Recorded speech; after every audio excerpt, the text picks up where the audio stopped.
আমার কি অপরাধ ছিল? আমি কি অন্যায় করছি? আমি রাস্তা ধরার জন্য আমি রাতকে রাত আমি ঢাকার বিন্দে ঘুমাইছি, রাতকে রাত আমি বাইরে বেরিয়েছিলাম। আমি আমাদের এমপি সাহেবের জন্য কষ্ট করছি, আমি শ্রম দিছি, ঘাম দিছি। আজকে আমাকে কেন কেন আমাকে মনে করো বাদ দিছে, আমি এটা জবাব চাই। আমাদের লক্ষ্মীপুর জেলা যুব দলের আহ্বায়ক কমিটি পূর্ণাঙ্গ ঘোষণা হয়েছে। তা আমি সুমন চৌধুরী দলের জন্য শ্রম গাম আছে কিনা আমার লক্ষ্মীপুরে জেলা যুব দলে আমার সে ভালো জানে। আন্দোলন সংগ্রামে, রাজপথে, হরতাল অবরোধে ঘরে ঘুমাইতে পারি নাই। আমার বাবা 2000 কত সালে জানে আমার কমিটির খেয়াল নাই, আমাদের পৌর যুব দলের কমিটি দিছিল। তা আমি যোগ্য ছিলাম, আমি সভাপতি প্রার্থী ছিলাম। তা আমাকে সভাপতি দেয় না দেখা, অথবা সভাপতি আমি হই নাই, সেক্রেটারি হই নাই। এই জন্য আমার বাবা স্ট্রোক করছিল। বাবা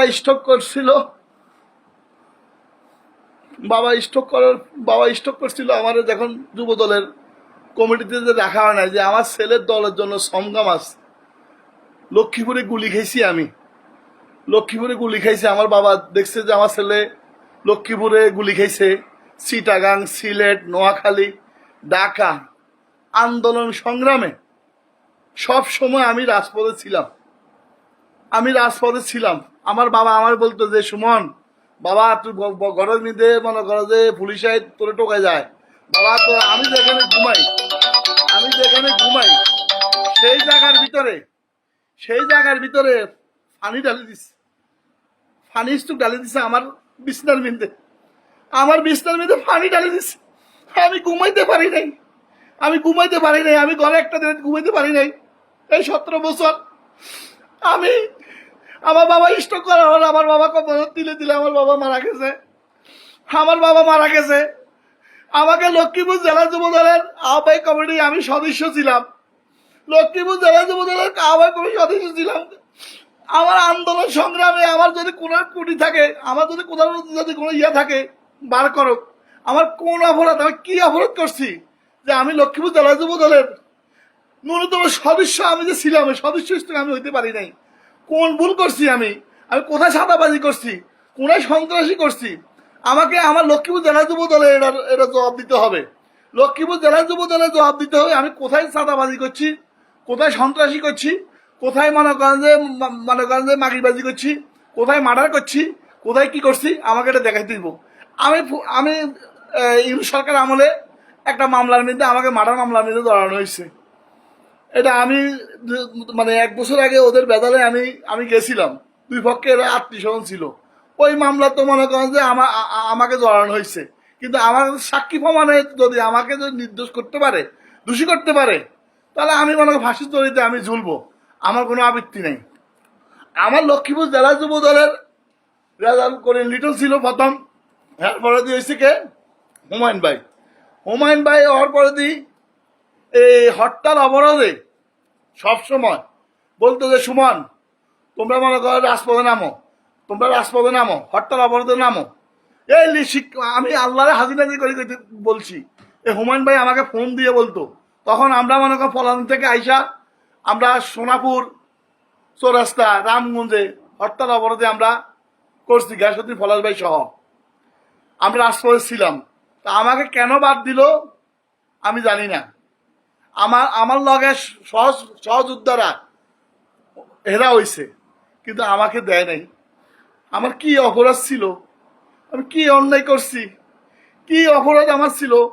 আমি লক্ষ্মীপুরের অ্যানিমেল কাছে আমার বিচার দিলাম, রামগঞ্জে যে আমাদের এমপি মহোদয়, ওনার জন্য আমি কষ্ট করছি, আমি আমাদের এমপি সাহেবের জন্য কষ্ট করছি, আমি শ্রম দিছি, ঘাম দিছি। আজকে আমাকে কেন আমাকে মনে করো বাদ দিছে, আমি এটা জবাব চাই, আমার এমপি মহোদয়ের কাছে জবাব চাই। আমি আমি আমি আর কি বলবো? আমার কোনো বলার কোনো প্রকাশ নাই, আমি বলতে পারতেছি না। আমি বিচার চাই, আমি প্রধানমন্ত্রীর কাছে আমি এই বিচার চাই।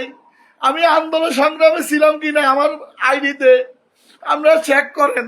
আমি হরতাল অবরোধে রাজপথে আমি ছিলাম, আমি রাজপথে ছিলাম।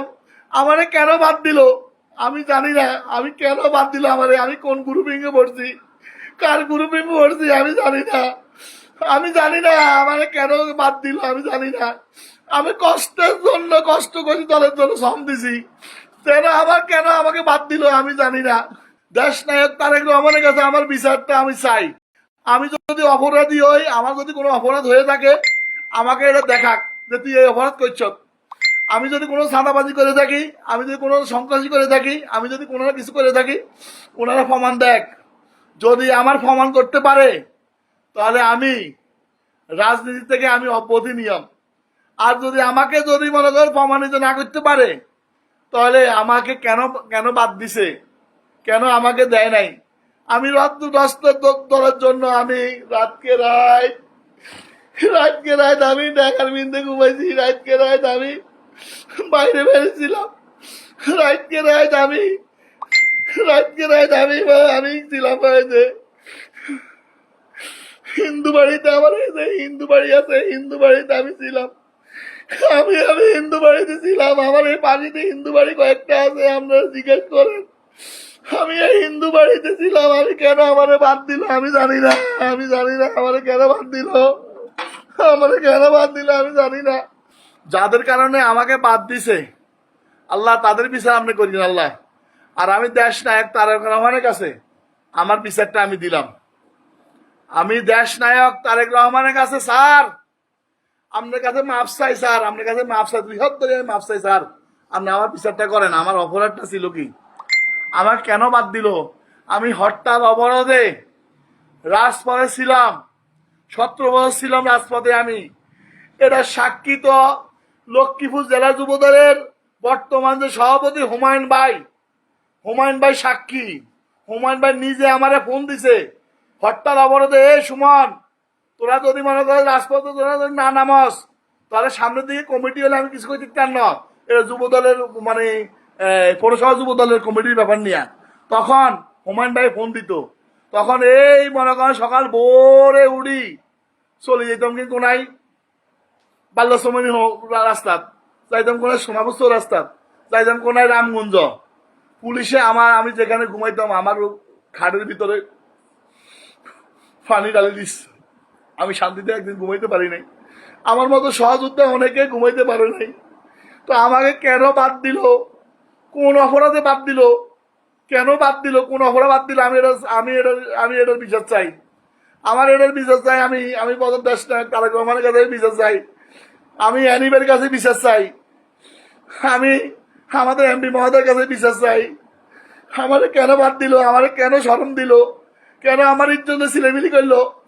আমার দুনিয়া যারা আছে 2-1 এদেরকে দিল। আমি সুমন চৌধুরী কি রাজপথে ছিলাম না? আমি হরতাল অবরোধে ছিলাম না? আমি মিছিল মিটিং করি নাই? আমি কি চিরাং যাই নাই? আমি কি ঢাকা যাই নাই? আমি কি ফেনী যাই নাই? আমি সব যেখানে ডাক দিছে আমাদের বেগম দেশ নেত্রী বেগম খালেদা জিয়া, আমাদের মা, আল্লাহ ওনাকে বিস্তৃত করক, উনি যেভাবে ডাক দিয়েছে আমরা সেভাবে রাজপথে ঝাঁপিয়ে পড়ছি। তো আমি দেশ নায়ক তারেক রহমানের কাছে একটা আমার দাবি, অকালে যারা রাজপথে ছিল এদেরকে হারাইয়েন না। এরা রাজপথে ছিল, এরা সামনেও থাকবো, কিন্তু যারা অতিথি পাখি এরা আইব আর চলে যাইব। কিন্তু এরা আইব আর চলে যাইব। কিন্তু আমি অতি দুঃখে আমি এই যে লাইফে যাইতে বাধ্য হয়েছি, চোখের পানি ফালাইছি। এক মামলা, আমি মার্ডার মামলা, মিথ্যা মামলা খাই, আমি চোখের পানি ফেলাইছি। আজ এই মামলায় আজকে আমি কমিটিতে মনে করেন আমাকে অন্তর্ভুক্ত করে নাই। আমার চোখের পানি আজকে বাড়িতে। আমি এত কষ্ট করলাম, 17 বছর এত শ্রম দিলাম, এত কিছু করলাম, আমার এমন যোগ্য মনে করে নাই ওনারা যোগ্য মনে করে। আমার কেন বাদ দিল এটা জবাব ওনারা দেখ। আমি প্রধানমন্ত্রীর কাছে বিচার চাই, প্রধানমন্ত্রীর কাছে আমি বিচার চাই। আমি আর কিছু বলবো না, আমি আর বলবো না। আল্লাহর কাছে বিচার দিলাম।